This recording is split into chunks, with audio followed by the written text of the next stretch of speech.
طاقت نہیں رکھتے لہم ان کے لیے نصرً مدد کی ولا اور نہ انفسہم اپنی جانوں کی ینصرون مدد کر سکتے ہیں وَإِنْ اور اگر تدعوہم آپ ان کو بلائیں الی الہدی ہدایت کی طرف لا یتبعوکم نہیں اتباع کریں گے تمہاری سواء برابر ہے علیکم آپ پر ادعوتموہم آپ انہیں بلائیں ام یا انتم صامتون آپ ہو جائیں خاموشی اختیار کرنے والے ان الذین بے شک جو لوگ تدعون پکارتے ہیں من دون اللہ اللہ کے سوا عباد بندوں کو امثالکم تمہاری طرح کے ہیں فدعوہم بس انہیں پکارتے ہیں فلیستجیبوا بس چاہیے کہ وہ جواب دیں لکم تمہارے لیے ان کنتم صادقین اگر ہو تم سچوں میں سے یا سچ بولنے والے آیات کا ماقبل آیات کے ساتھ ربط اور تعلق یہ ہے کہ ماقبل آیات میں اللہ نے شرک کی تردید فرمائی اور ایک خفیہ راستے سے جو شرک کی آمیزش ہوتی تھی اللہ نے اس کی وضاحت فرما کے اس کی نفی فرمائی اور وہ خفیہ راستہ جو تھا وہ ناموں کا راستہ تھا کہ نام رکھ دیے جاتے اور اس طرح ان کے نام ایسے ہوتے تھے جن میں شرک کی ملاوٹ ہوتی تھی تو اللہ اس معاملے میں کسی قسم کی ملاوٹ کو برداشت نہیں کرتا لہذا اللہ نے جواب دیا کہ ایسے نام رکھنا تمہارے لیے قطعی طور پر درست اور جائز نہیں ہے جن میں شرک کی آمیزش ہو ملاوٹ ہو فتعالی اللہ عما یشرکون اللہ ہر طرح کے شرک سے برتر ہے بلند و بالا ہے آج کی آیات میں بھی اللہ نے شرک کی بعض صورتوں کی نفی فرمائی ہے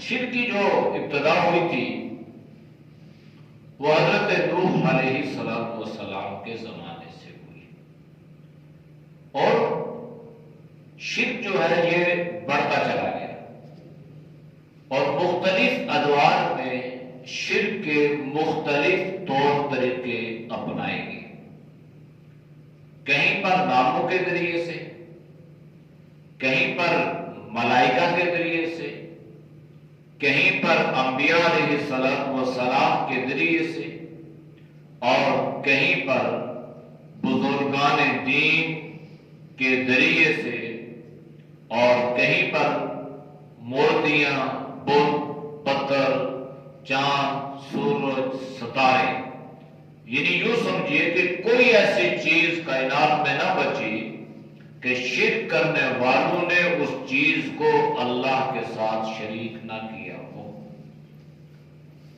بعض صورتیں ایسی ہوتی ہیں کہ جو ہوتا تو وہ شرک ہے لیکن وہ اتنا خطرناک نہیں ہوتا اس اعتبار سے ہر ذی شعور انسان کے لیے سمجھنا آسان ہو جاتا ہے کہ یہ کرنے والا شرک کر رہا ہے حضرت عیسیٰ کو اللہ کا بیٹا قرار دیا سمجھنے والوں کے لیے سمجھنا آسان ہو گیا کہ اللہ ہر طرح کی اولاد سے پاک ہے حضرت عزیر علیہ السلام کو اللہ کا بیٹا قرار دیا گیا بات کا سمجھنا آسان ہو گیا کہ اللہ ہر طرح کی اولاد سے پاک ہے بتوں کو معبود قرار دیا گیا سورج کو الہ قرار دیا گیا چاند ستاروں اور سیاروں کی پرستش ہونے لگی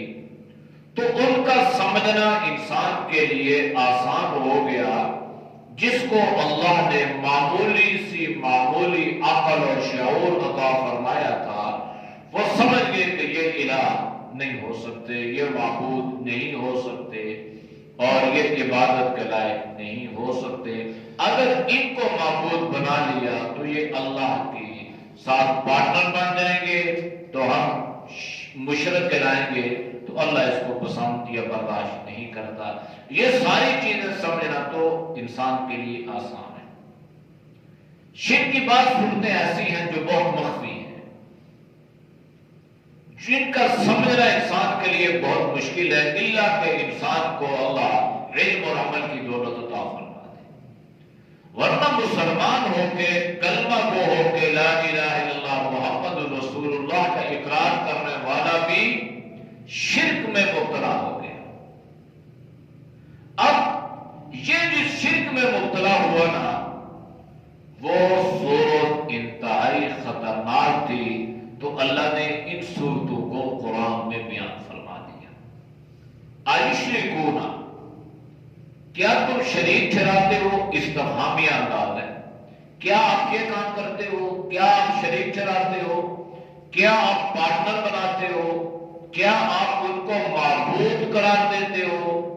کیا آپ ان کو الہ مانتے ہو؟ کیا آپ ان کو ان کی پرستش کرتے ہو؟ کس کی؟ معبود چیزیں لا یخلق شیئا، جو کسی چیز کو پیدا نہیں کر سکتی، کوئی بھی چیز۔ یہ ماں، یہ بلاہم ہے، یعنی اللہ نے فرمایا کیا تم ان چیزوں کو معبود قرار دیتے ہو یا ان چیزوں کو اللہ کا شریک قرار دیتے ہو؟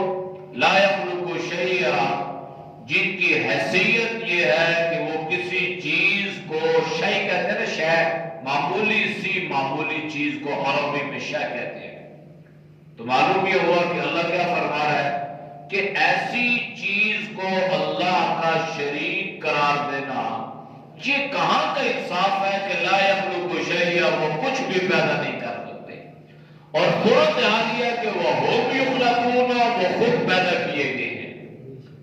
تو معلوم یہ ہوا جو مخلوق ہے نا، مخلوق یعنی جو پیدا کی گئی ہے، اس کو الہ ماننا، اس کو معبود بنانا، اس کو اللہ کے ذات و صفات میں شریک قرار دینا، یہ کھلم کھلا شرک ہے، اور مسلمان، کلمہ کو مسلمان اس شرک میں مبتلا ہو چکا ہے۔ آپ مطالعہ کریں، آپ لوگوں کے نظریات کو دیکھیں، آپ ان کی مسجدوں کے باہر کھلا کھلا ہوا الفاظ دیکھیں، تو اس سے شرک ٹپک رہا ہوتا ہے، بالکل واضح طور پہ اعلان ہو رہا ہوتا ہے۔ تو معلوم یہ ہوا کہ جو کسی کو پیدا نہیں کر سکتا، وہ خود پیدا کیا گیا ہے، اس کو خود اللہ نے پیدا کیا ہے، تو جو پیدا ہوگا وہ الہ نہیں ہو سکتا، وہ مشکل کشا نہیں ہو سکتا، وہ حاجت روا نہیں ہو سکتا، وہ بے نیاز نہیں ہو سکتا، وہ محتاج ہوگا، وہ مشکل کشا نہیں ہے۔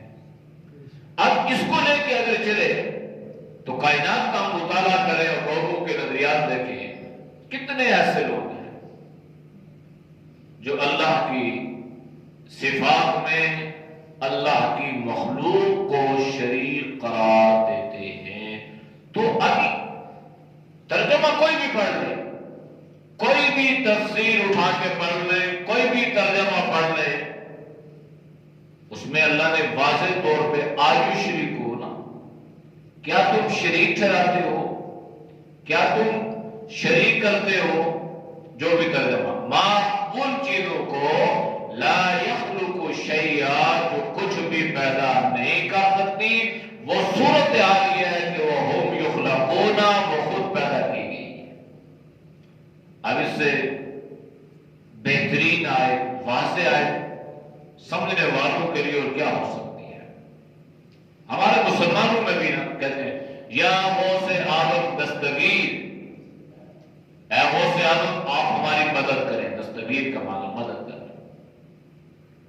اب یہ کتنا صراحتاً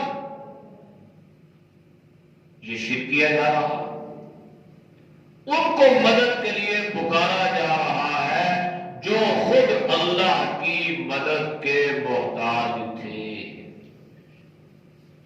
حضرت علی رضی اللہ تعالی عنہ کو مشکل کشا اور حاجت روا مانا جا رہا ہے کہ حضرت علی پر جب مشکل آتی ہے تو حضرت علی جناب نبی کریم صلی اللہ علیہ وسلم کی خدمت عالیہ میں حاضر ہوتے ہیں اور اپنی مشکل کو دور کرنے کے لیے اللہ کے نبی سے دعاؤں کی درخواست کرتے ہیں۔ خیبر کا واقعہ آپ کے ذہن میں ہو، اللہ کے نبی نے فرمایا کہ خیبر جو ہے یہ وہ پوری تفصیل آپ نے بیان فرمائی، کون فتح کرے گا، جو فتح کرے گا اللہ کے نبی نے اس کو خوشخبری سنائی جنت کی۔ تو صحابہ بڑے حیران، پتہ نہیں کون ہوگا۔ صبح اللہ کے نبی نے فرمایا علی کو بلاؤ۔ تو حضرت علی تو اپنے خیمے میں تھے اور ان کی آنکھ میں تکلیف تھی، تو صحابہ نے فرمایا کہ حضرت علی تو اس تکلیف میں مبتلا ہے، جو دو خود تکلیف میں مبتلا ہو وہ دوسروں کی تکلیف دور، جس کی آنکھ خود خراب ہو جائے وہ معبود اور الہ نہیں ہو سکتا۔ اللہ کے نبی نے فرمایا بلاؤ اس کو۔ تو حضرت علی جناب نبی کریم صلی اللہ علیہ وسلم کی خدمت میں، تو آپ نے دیکھا کہ حضرت علی کو میں جھنڈا دینا تھا اور اس نے خیبر کو فتح کرنا تھا، اور صورتحال یہ ہے کہ یہ تو اس بیماری میں مبتلا ہے، تو آپ نے اپنا لعاب دان حضرت علی رضی اللہ تعالی عنہ کی آنکھ پہ لگایا، اللہ نے حضرت علی کو شفا عطا فرما دی۔ تو حضرت علی محتاج ہو گئے، حضرت علی پر یہ مشکل آئی، یہ پریشانی آئی، اس بیماری میں مبتلا ہوئے اور مشکل کو دور اللہ نے فرمایا۔ تو یہ کہاں کا انصاف ہے کہ جس کو اللہ نے پیدا فرمایا ہے اور جو خود کچھ پیدا نہیں کر سکتا اس کو اللہ کا شریک بنا لے۔ تو اللہ نے نفی فرما دی نا واضح انداز میں۔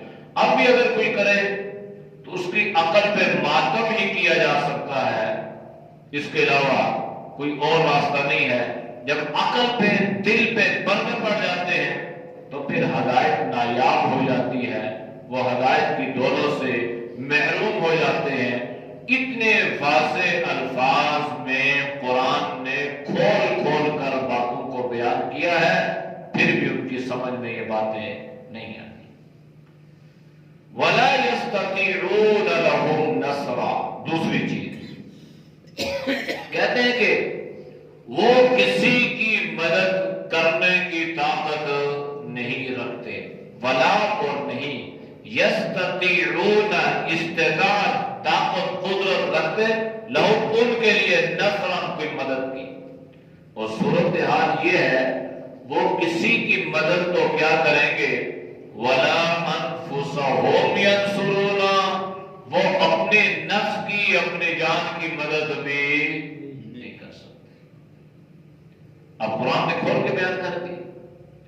اب ہم معاشرے میں دیکھتے ہیں کہ ہمارے مسلمان بھائی، نمازی بھائی، کلمہ گو مسلمان بھائی، صلاۃ و صوم کے پابند لوگ یا جہالت کی وجہ سے یا حماقت کی وجہ سے، بیوقوفی کی وجہ سے، لا علمی کی وجہ سے، یا پیٹ پرست پیروں اور پیٹ پرست ملاؤں کی وجہ سے ان کو کھلا کھلا شرک میں مبتلا کیا ہوا ہے، اور بس اس طریقے سے ان کی دکانداری چمک رہی ہے، بس اس کے علاوہ اور کیا ہے؟ ورنہ اللہ تو بیان کر رہا ہے کہ اللہ کے علاوہ کوئی کسی کی مدد کی استطاعت اور طاقت نہیں، اللہ ہی مدد کر سکتا ہے۔ کائنات میں آپ صلی اللہ علیہ وسلم سے عظیم ہستی نہ پہلے نہ بعد میں، بات مختصر یہی ہے۔ اللہ کے نبی پر مشکلات آئیں تو اللہ کے نبی نے دعائیں مانگی، مشکلات آئیں آپ نے دعائیں مانگی، اللہ نے آپ کی مشکلات کو حل فرمایا۔ ورنہ صلی اللہ علیہ وسلم تو یوں بھی کہہ سکتے تھے میں مدد کرنے کے لیے تیار ہوں، میں تمہاری مدد کر سکتا ہوں، میں مشکلیں تمہاری دور کر سکتا ہوں، میں تمہاری دعائیں قبول کر سکتا ہوں۔ لیکن آپ صلی اللہ علیہ وسلم نے جو شرع طریقہ تھا جس کے لیے اللہ نے آپ کو دنیا میں مبعوث فرمایا تھا، جو آپ کا منصب نبوت تھا، جو آپ کی ذمہ داری تھی، آپ نے اس ذمہ داری کو احسن طریقے سے پورا کیا اور امت کے سامنے کھول کھول کر عقائد اور نظریات کو بیان کیا۔ اس لیے مدد صرف اللہ کی ذات کر سکتی ہے۔ یہ جو چیزیں ہوتی ہیں نا، یہ دنیاوی طور پہ ایک دوسرے کی مدد، اسے اللہ نے منع نہیں کیا، یہ اسباب کی دنیا ہے۔ نظریہ اور عقیدہ یہ ہو کہ جو انسان کسی کی مدد کرتا ہے اصل میں اللہ ہی نے اس کے لیے یہ سبب اور ذریعہ بنایا، بذات خود کوئی کسی کی مدد کا اختیار نہیں رکھتا۔ یعنی جیسے اللہ کی ذات ہے نا، اللہ کن کہتا ہے فیکون ہو جائے، ایسے کائنات میں کوئی اور نہیں ہے۔ ورنہ صلی اللہ علیہ وسلم نے بے آسروں کی، بے سہاروں کی مدد فرمائی اور آپ نے مدد کی تلقین فرمائی۔ قرآن کریم نے بھی کہا وتعاونوا، مدد کرو، تعاون کرو نیکی اور پرہیزگاری کے کاموں میں۔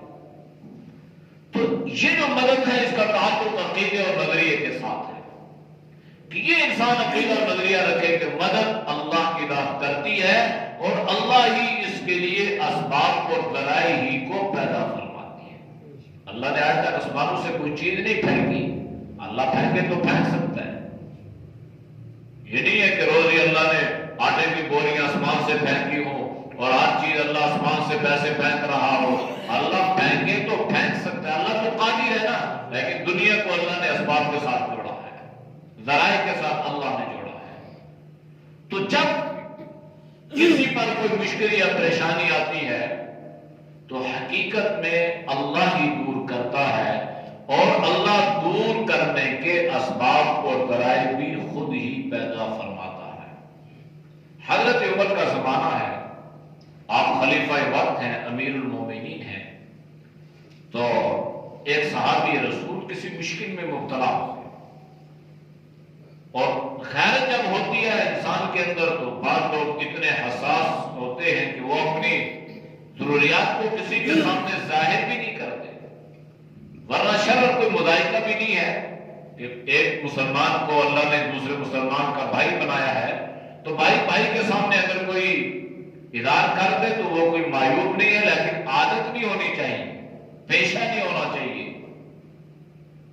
تو حضرت عمر کا زمانہ، ایک صحابی مشکل میں آدھی رات کو سیدھے مسجد نبوی میں آئے اور وضو کیا، نماز پڑھی، اللہ کا دروازہ کھٹکایا۔ اللہ کا دروازہ کھٹکانا یہ ہے کہ بس اللہ کے سامنے اپنے ہاتھ بلند کیے، آنکھوں سے آنسو جاری ہیں اور اللہ سے زار و قطار مانگ رہے ہیں۔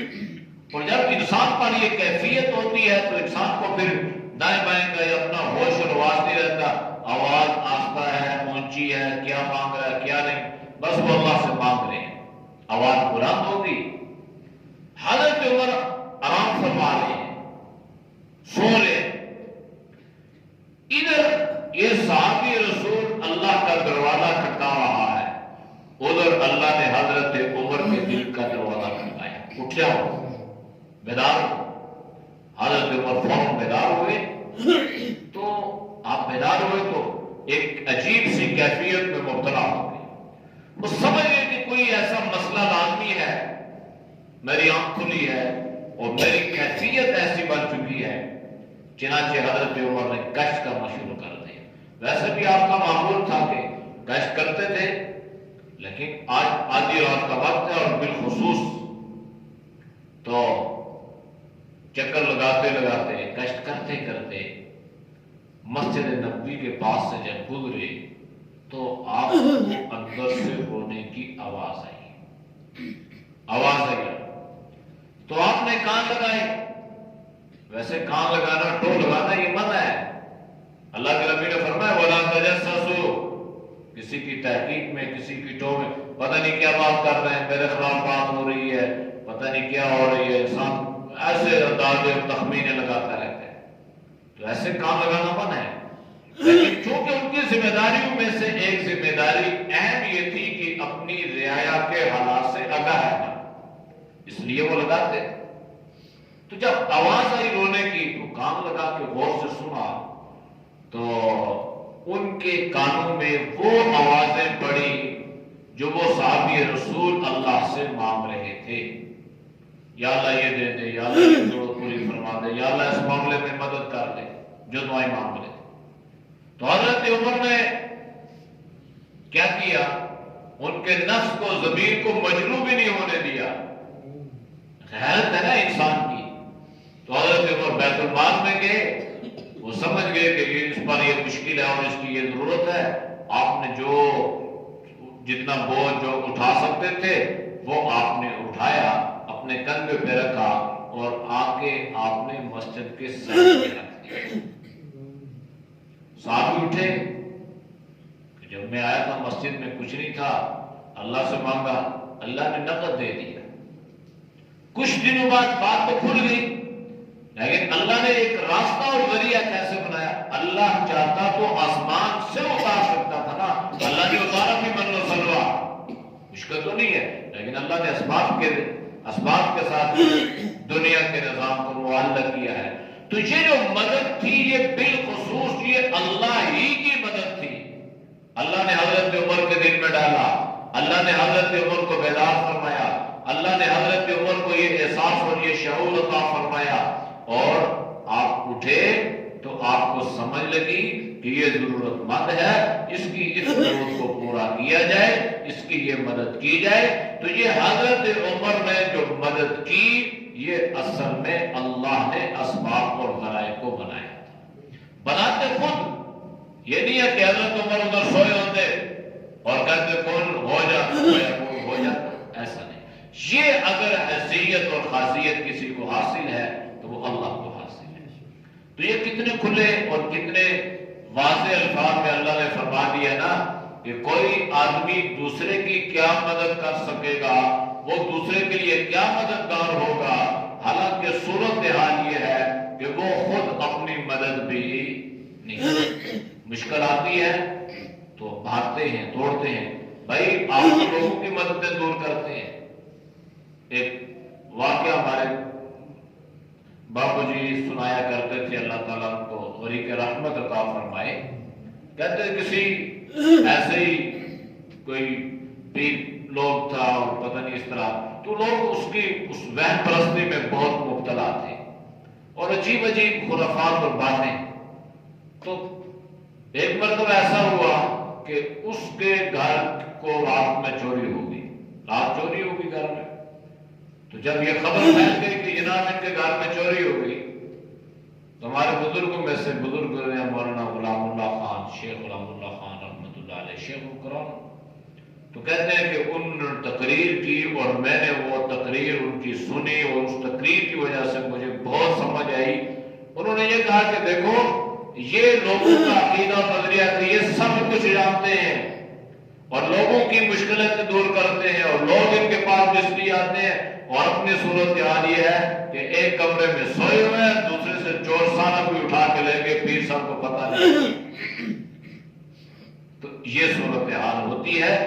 اس کا ذکر بھی اللہ نے قرآن میں بڑے عجیب انداز میں فرمایا ہے کہ اس طرح کرنے والے لوگوں کا مال اس طرح بٹورنے والے یوم یحمى علیہ فی نار جہنم، اللہ اس کو اندھے منہ اٹھا کے جہنم میں پھینکے گا۔ قرآن میں اللہ نے ذکر فرمایا ہے اور ایمان والوں کا ذکر فرمایا، یا ایھا الذین آمنوا ان کثیرا من الاحبار والرہبان لیأکلون اموال الناس بالباطل ویصدون عن سبیل اللہ۔ نام لے کے اللہ نے، یعنی اہل ایمان میں بھی ایسے لوگ ہو سکتے ہیں۔ تو یہ عقیدہ اور یہ نظریہ کہ مشکل کشا بھی اللہ ہے، مددگار بھی اللہ ہے، جو مخلوق ہے نا، مخلوق ساری کی ساری، وہ نبی ہیں، وہ صحابی ہیں، وہ تابعین ہیں، وہ بزرگ ہیں، وہ اولیاء اللہ ہیں، ان کے خاص درجات، مقام اور مرتبہ تو اللہ کے نزدیک ہے اور ہمارے نزدیک بھی ہے، لیکن وہ مددگار مشکل کشا نہیں ہے. مددگار اور مشکل کشا کون ہے؟ وہ اللہ ہے.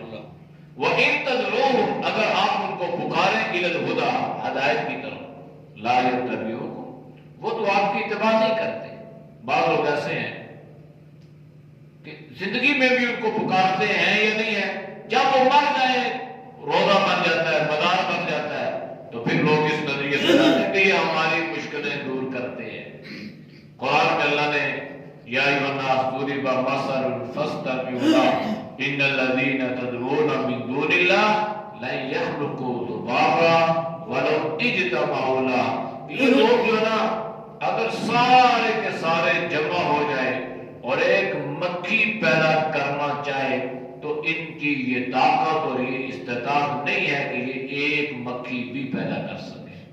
پیدا کرنا تو دور کی بات ہے. وَإِن يَسْلُبْهُمُ الذُّبَابُ شَيْئًا اللہ فرما رہا ہے کہ اگر مکھی ان سے کوئی چیز چھین کے لے جائے نا تو ان میں یہ طاقت نہیں ہے کہ وہ مکھی سے چھینی ہوئی چیز یہ واپس لوٹا سکیں. ضعف الطالب والمطلوب جس کو پکار رہے ہیں وہ بھی ضعیف، جو پکارنے والے ہیں وہ بھی بوسیدہ، عقائد و نظریات کے اعتبار سے کمزور. تو اس لیے عقیدہ بنیادی چیز ہے. تو اگر ان کو ہدایت کی طرف بلائیں تو نہیں آئیں گے، اتباع نہیں کریں گے. سواء علیکم برابر ہے آپ پر، ادعوتموہم آپ ان کو پکاریں، آپ ان کو بلائیں، ام انتم ثابتون یا آپ خاموش رہیں. یعنی ان بتوں کے سامنے اور ان پہ قبروں پہ جا کے ان کو پکاریں تو آپ کیا وہ آپ کی پکار سن لیں گے؟ کیا وہ آپ کی بات کا جواب دے دیں گے؟ فرمایا کہ ان کی کیفیت تو یہ ہے. اس بات کو اللہ نے اور کھول کے یوں بیان کیا، ان الذین بے شک جو لوگ تدعون پکارتے ہیں من دون اللہ اللہ کے ما سوا اللہ کے علاوہ عباد بندوں کو، یعنی اللہ کے علاوہ کسی بندے کو مشکل کشا حاجت روا. تو بندے صحابی بھی ہیں، بندے انبیاء بھی ہیں، بلکہ بندگی کا اللہ نے پہلے ذکر فرمایا. بندگی کا آپ کلمہ شہادتین پڑھتے نا، اشہد ان لا الہ الا اللہ وحدہ لا شریک لہ واشہد ان محمدا عبدہ. تو لفظ عبد کو، عبادت کو، بندگی کو اللہ نے پہلے ذکر کیا اور رسول کو اللہ نے بعد میں ذکر فرمایا. تو اللہ نے فرمایا کہ جس کو آپ اللہ کے ماں سوا اگر کسی بندے کو آپ پکارتے ہیں نا، امثالکم اس کی مثال تمہاری طرح کی ہے. فدعوہم بس اگر آپ ان کو پکاریں، فَلْيَسْتَجِيبُوا لَكُمْ بس چاہیے کہ وہ تمہیں جواب دیں. تو وہ کیا جواب دیں گے؟ ایک آدمی قبر میں چلا گیا آپ کو جواب دے گا. ایک آدمی دنیا سے رخصت ہو گیا، وہ اللہ کا ولی تھا، بزرگ تھا، کچھ بھی تھا، وہ آپ کو کیا جواب دے؟ اس لیے جب کوئی انسان دنیا میں ہے نا، دنیا میں تو ٹھیک ہے، آپ اگر بزرگ ہے، اللہ کا ولی ہے، اللہ کا دوست ہے تو اس کا مقام اور مرتبہ ہے. اس کی صحبت کا اختیار کرنا، اس کے پاس جانا، ان سے جا کے دعاؤں کی دعا، یہ ساری چیزیں اپنی جگہ پہ ہیں. لیکن جب وہ اللہ کا نیک ولی دنیا سے رخصت ہو گیا تو پھر ہمیں یہ حکم ہے کہ اب ہم ان کے لیے دعائیں مغفرت کریں، ہم ان کے لیے دعا کریں. تو بجائے کہ ان کے لیے ہم دعا کریں، ہم یہ عقیدہ اور یہ کہ ہم آپ کی مدد کس لیے ہیں کہ آپ تو بڑے اللہ کا ولی ہیں، آپ ہماری یہ مشکلیں دور کر دیں. تو اللہ نے فرمایا اگر تم انہیں پکارو تو پھر چاہیے یہ کہ تمہیں جواب دیں. ان کنتم صادقین اگر تم اپنے عقیدے اور نظریے میں سچے ہو تو وہ جواب دے سکتے نہیں ہے. تمہارا یہ ہوا کہ تمہارا عقیدہ اور نظریہ بھی درست نہیں ہے. اعوذ باللہ من الشیطان الرجیم. بسم اللہ الرحمن الرحیم. ایشرکون ما لا يخلق شيئا وهم يخلقون ولا يستطيعون لهم نصرا ولا أنفسهم ينصرون وإن تدعوهم إلى الهدى الهدى لا يتبعوكم سواء عليكم أدعوتموهم أم أنتم صامتون إن الذين تدعون من دون الله عباد أمثالكم فادعوهم فليستجيبوا لكم إن كنتم صادقين. الحمد لله رب العالمين والعاقبة للمتقين والصلاة والسلام على خير خلق محمد وعلى آله وصحبه أجمعين. یا اللہ ہم سب کے سوا کرم کو معاف فرما، یا اللہ گناہوں سے حفاظت فرما، یا اللہ نیک اعمال کی توفیق نصیب فرما، یا اللہ برے اعمال سے، برے خیالات سے، برے راستوں سے، بری صحبت سے یا اللہ تو ہم سب کی حفاظت فرما، یا اللہ تو ہم سب کو علم و عمل والی زندگی نصیب فرما، توحید و سنت والی زندگی نصیب فرما، ہر طرح کی جہالتوں سے، حماقتوں سے، شرک و بدعت سے، رسومات و خرافات سے یا اللہ تو پوری امت کی حفاظت فرما، یا اللہ تو ہم سب کو دین کی سمجھ عطا فرما، اور یا اللہ دین پر چلنا ہم سب کے لیے آسان فرما۔ صلی اللہ تعالی علی خیر خلق محمد وعلی آلہ وصحبہ اجمعین برحمتک یا ارحم الراحمین۔